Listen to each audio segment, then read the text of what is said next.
El rock de los 90 no fue solo Nirvana, Pearl Jam, Alice in Chains y Soundgarden. Pero la historia te lo vendió así. La verdad es que su éxito fue tan violento, tan total, que actuó como un agujero negro. Absorbieron la luz de todo un universo de artistas y bandas brillantes. Esta es la lista de los talentos que quedaron en la sombra, las bandas que deberíamos haber amado igual o más, pero que simplemente no pudimos escuchar. En los 90, todos gritaban desesperación. Live gritaba espiritualidad, y lo hacía como si le fuera la vida en ello. No eran grunge, pero dolían más. No eran alternativos, pero vendieron millones, y aún así, nadie supo bien dónde ponerlos. Lightning Crashes te partía en dos. I Alone parecía una plegaria desesperada, y cada disco era una guerra entre fe, rabia y redención. ¿No te movieron? Tal vez estabas escuchando, pero no sintiendo.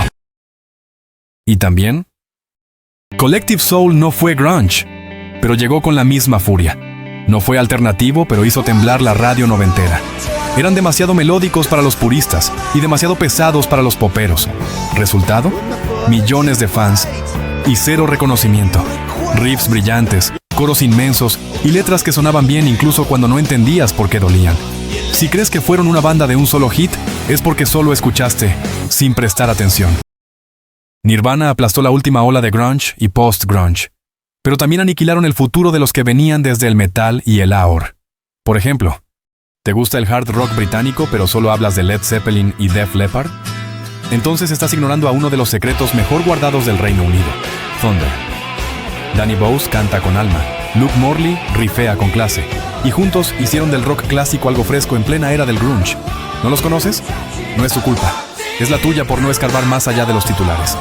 Thunder no necesitó poses ni escándalos, solo canciones gigantes, coros inolvidables y conciertos que te volaban la cabeza. No subestimes a los veteranos. Thunder es pura clase, puro músculo y pura historia. Los siguientes quisieron combatir, fuego con fuego, pero terminaron quemándose solos. En los 80, cuando el glam rock estaba lleno de maquillaje y clichés, Skid Row apareció con algo distinto, furia real. Con la voz desgarradora de Sebastian Bach y riffs afilados, le dieron un golpe directo al corazón del hard rock. No eran solo actitud, eran técnica, melodía y rabia juvenil en partes iguales. ¿El resultado? Himnos como 18 and Life y I Remember You, que siguen sonando como el grito de una generación que no quería reglas. Skid Row fue la banda que probó que el hard rock podía ser peligroso otra vez. A ellos los conoces por un mega hit, pero estoy seguro que nada más. Si solo conoces More Than Words, no conoces a Extreme. Sí, esa balada acústica fue un hit mundial, pero detrás hay una banda de hard rock virtuoso, funky y explosivo. Nuno Bettencourt es uno de los guitarristas más talentosos de su generación, y Gary Cherone canta como si cada frase fuera una declaración de guerra o de amor. Extreme es técnica con corazón, riffs filosos y mucha más energía de la que imaginas. Y algunos lamentablemente tuvieron una llama que duró muy poco tiempo y nunca sabremos a qué pudieron llegar. Blind Melon es la prueba de que una banda puede brillar intensamente, aunque por poco tiempo. Con la voz única de Shannon Hoon, mezclaron rock alternativo, folk y psicodelia en los 90. Su mayor éxito, No Rain, puede parecer alegre, pero detrás hay melancolía pura. Eran una banda diferente en una época dominada por el grunge, más luminosa, más etérea, más frágil. La muerte temprana de Hoon truncó lo que pudo ser una carrera enorme, dejándonos con un legado breve, pero inolvidable. El siguiente artista parecía tenerlo todo, pero duró muy poco con nosotros. Jeff Buckley no cantaba, flotaba, lloraba, se rompía y te rompía a ti también. Su voz podía ser susurro o tormenta, y su único álbum, Grace, es considerado una obra maestra emocional.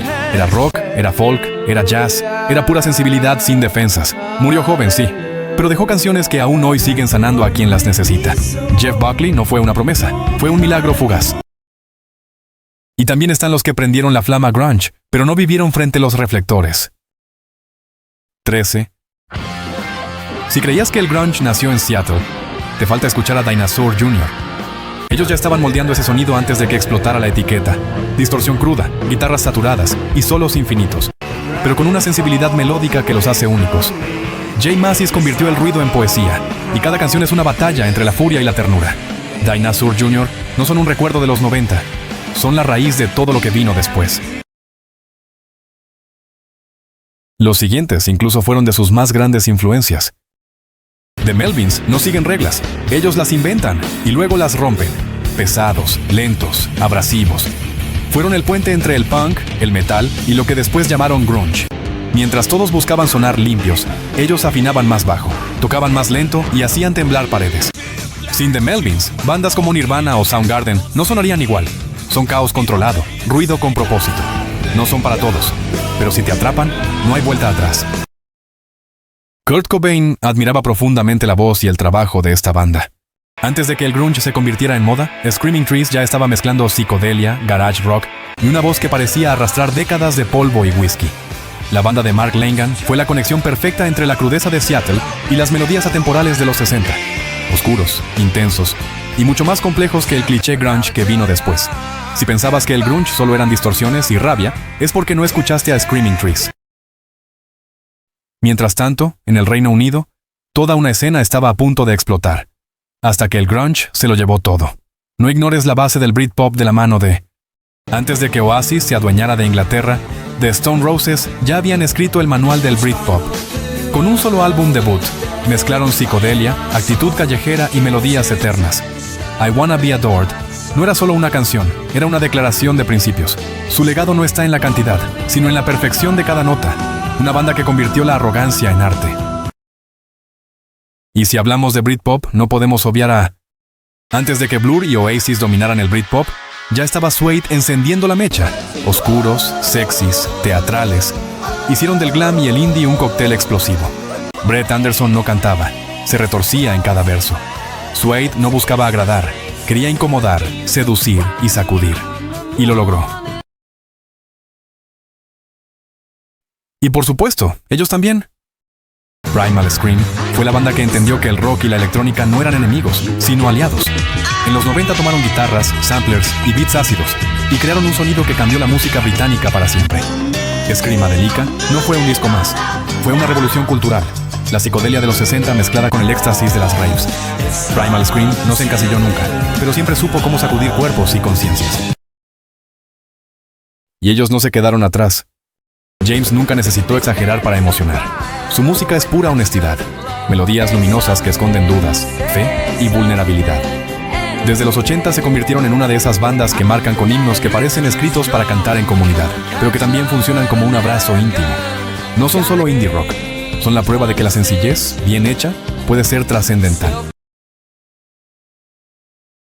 Ahora el Reino Unido no solo se movía por el grunge y Britpop.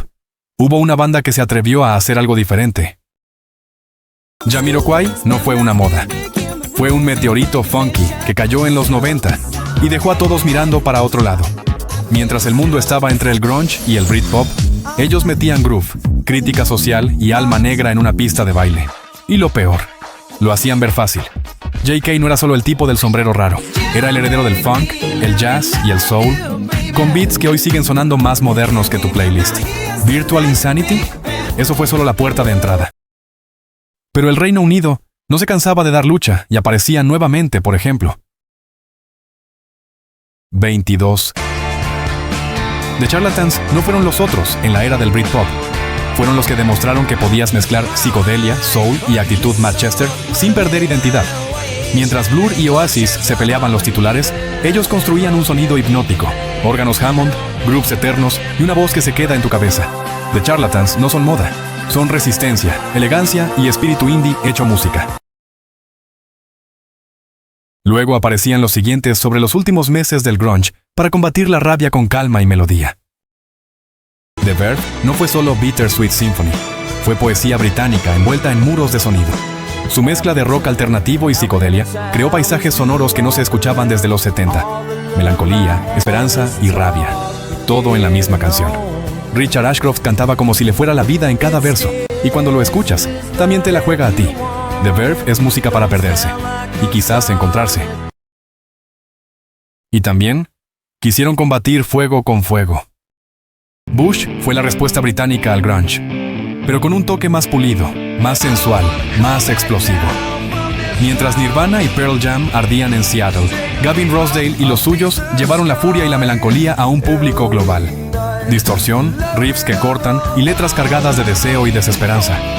Bush no solo fue un eco del grunge, fue la prueba de que el dolor y la pasión eran universales.